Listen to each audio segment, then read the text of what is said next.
Hey guys, it's Gaz. Welcome to the Warframe video. So we got the new Ropalolyst today on PC, and I've done a few runs of him, and I think we have a really good strategy on what to do here.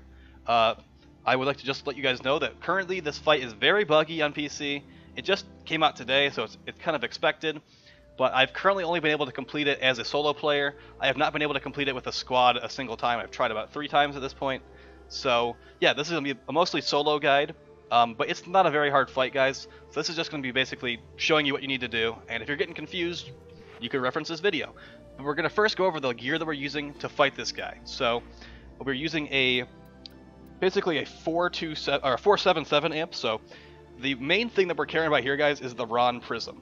And the reason we care about this Rahn Prism is because this has a very long effective range. A lot of times people make really close range amps like this Schwach Prism one. This has about like a 20-ish meter range. Might be a little bit more than that, but this Rahn Prism right here, guys, it can like snipe, and that's what we need here. So there's some other prisms you can use as well.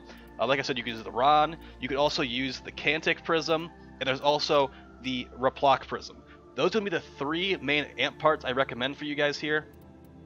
You can make the other ones work, but these will be the easiest, just ease of use. So I'm currently using a 477, like I mentioned. The Certus brace does increase our crit chance, and crits will help you here, although not a ton, so don't worry too much about it if you have a different brace than me. The main thing here is just having a long range amp. So let's move on past that. We do not really care about the operator weapon arcanes here, but the main thing is to keep in mind is do not use something like Virtuous Spike, Virtuous Surge, Virtuous Trojan, or Virtuous Forge here. If you change your operator amp to a different element, you are unable to damage this Eidolon's shield, and the mission is impossible to complete solo. Okay, so make sure you have void damage on your amp, or you're going to have a bad time like me earlier. Okay, so don't even bother with an arcane as far as I'm concerned. And yeah, that's the operator stuff, guys. The rest doesn't really matter. As far as the operator is concerned, we have a couple specific things we're using as far as the loadout's concerned. So we have inaros, so you want a really tanky frame for this because the Ropalolyst actually can do 1,000+ damage with a singular attack on you, and that attack is like really precise, so you want to be really safe. I'm going to recommend an inaros here. A Nidus would be good. Basically a frame that can be tanky without abilities, because this boss also cancels out your abilities a lot of the time, and yeah, being able to, like, having to depend on an ability is actually really bad for this boss fight. For example, I was using Nova earlier, and it was canceling out my first ability, so I didn't get my damage reduction. It took my damage reduction away, and I got one shot, so that was scary. Definitely would not recommend doing Nova on this unless you are very comfortable with that. So we're doing a radiation damage Rubico Prime. So basically any weapon that you would use to fight a Eidolon on Certus will work great here, guys. So if you don't have a Riven mod for your Rubico, you can just put Heavy Caliber in this slot, and it will be just fine. You can still one-shot. But yeah, we're going to use the Rubico just for convenience. It's a great weapon, and I recommend it to everyone who has access to it. Okay, so radiation, crit, just like fighting an Eidolon. Melee weapon doesn't really matter. You can put like a dagger on your inaros just to get a guaranteed kill and get some healing back. And then we're just bringing Helios to scan stuff because this is a new update and there's new enemies here. Okay, so let's hope it doesn't bug out. Been experiencing a ton of bugs today. So yeah, it's a new node on Jupiter, and in order to access this mission you need to complete the Chimera Prologue, which is a pretty late game story mission. Also, story spoilers ahead, guys, so if you have not heard of this new stuff, I would recommend clicking away from the video and not having it spoiled, because it's fun to learn the new stuff. Alright, so we're just gonna head towards the marker. Smoke, blurred by dreams, guided by ghosts. A voice. Let's just shut her up really quick. Cool. Alright, so just run towards the marker, guys. Nothing too fancy here. You can completely ignore the enemies. Having an operator will be nice for traversing these like bottomless pits, but there's also like plenty of like wires and stuff that can help you get across that area without using the operator for mobility. Yep.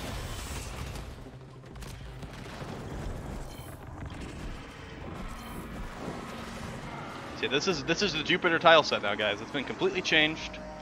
It looks really nice, and it feels like there's a lot more enemies here. The way I view this new tile set is that it's basically a Corpus version of the Kuba Fortress. There's lots of like traps and stuff all over the place. You get an exclusive resource here that's used to build Wisp and some of the new weapons. And there's also like an exclusive enemies, just like the Kuba Fortress. So you get to this elevator, you press the interact button, and that starts the boss fight.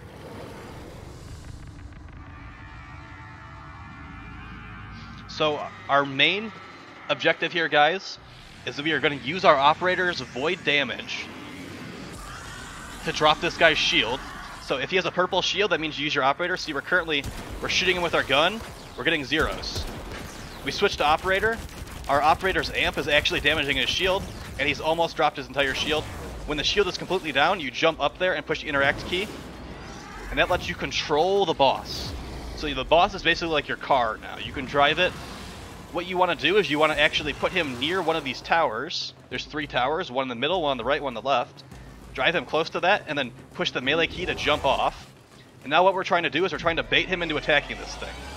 So I think he actually charged it there, which is exactly what we wanted him to do. So we jumped off, he got angry at us, and we're just going to rinse and repeat. We're gonna knock off his shield again. Alright, so now that's gone. Let's try to get up there to him. We were not close enough, so we're going to fall off the ledge. That's why, like, see, having a long-range amp here is really nice. But now that he has charged this tower, we're going to actually drive him. We're going to, like, smash him into the tower he just charged with his laser. And that's going to push us to the next phase. Okay, so now what we're going to do is we're going to shoot those little nub things on the back of his body. We're going to shoot that with our gun, our Warframe gun.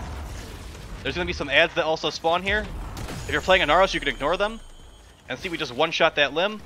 We're now going to activate this console while he is stunned. That console is going to activate the laser. While he is stunned, he's going to take some damage there. He doesn't actually take damage in his health bar, but it's like progressing the fight. Okay, so now we're just going to rinse and repeat. Drop his shield again with your operator. Care for these missile attacks. Alright, operator died, that's okay. Alright, his shield is down again, we're going to jump back up. Pretty simple stuff here, guys. Yeah, just hope it doesn't bug out, because like I said, it's been bugging out a lot. I've had the boss clipping through the floor all the time, like all this stuff. But yeah, hopefully it just works out nicely.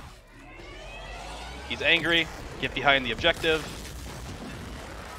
The tower will like glow blue, like there will be like a blue like ring around it once he's charged it. So as you can see, there's like this blue fire around us. That's exactly what we wanted there. Now we're just gonna wait for his attack to end so we can hit him with our amp, drop his shield. Pretty simple stuff. Hopefully he gets close enough we can jump on top of him. Alright, we didn't get close enough there. Alright, we grabbed him. Smash him into the tower. We got one more tower after this one.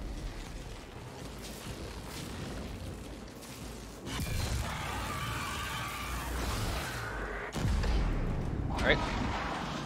So as you do this, more aggressive ads will start spawning. Now we have some amalgam enemies here.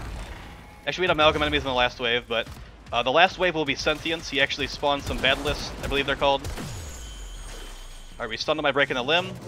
Activate the laser. Alright. So as you can see, Rubico Prime is an amazing weapon. It's one-shotting all these ads, it's one-shotting the limbs. Hey look, a new mod. Increase the range of airborne melee attacks. That doesn't sound very useful. Alright, so just as I said, rinse and repeat. This is the final tower. And guess what we're going to do after we do this one, guys? You guessed it right. We're going to break another limb on his back. Or we can actually shoot him in the head this time as well. And then we're just going to finish the boss fight.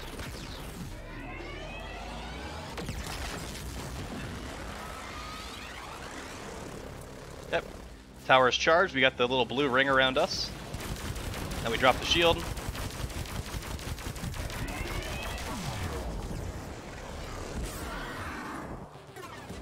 See how, like, I'm trying to like, jump out of my operator right now, but he's preventing my abilities. That's what I mentioned earlier, like using a frame that can survive without abilities is pretty important here. Alright, so now we're going to drive him in here.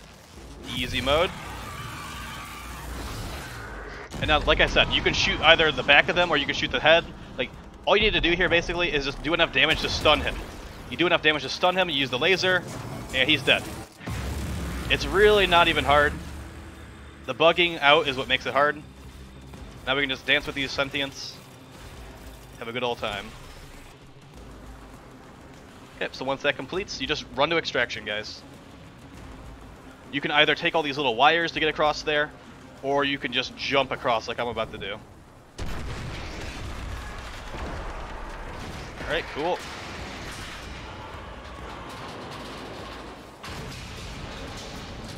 And the mission is over. Let's see what part we got for Wisp, if any.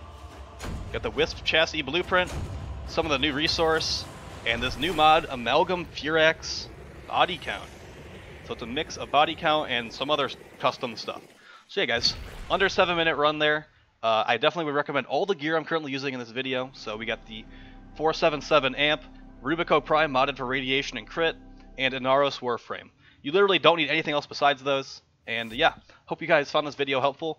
If any new strategies do come to light in the next couple days, after all the bug fixes and stuff go through, I will update this video. But yeah, have fun guys.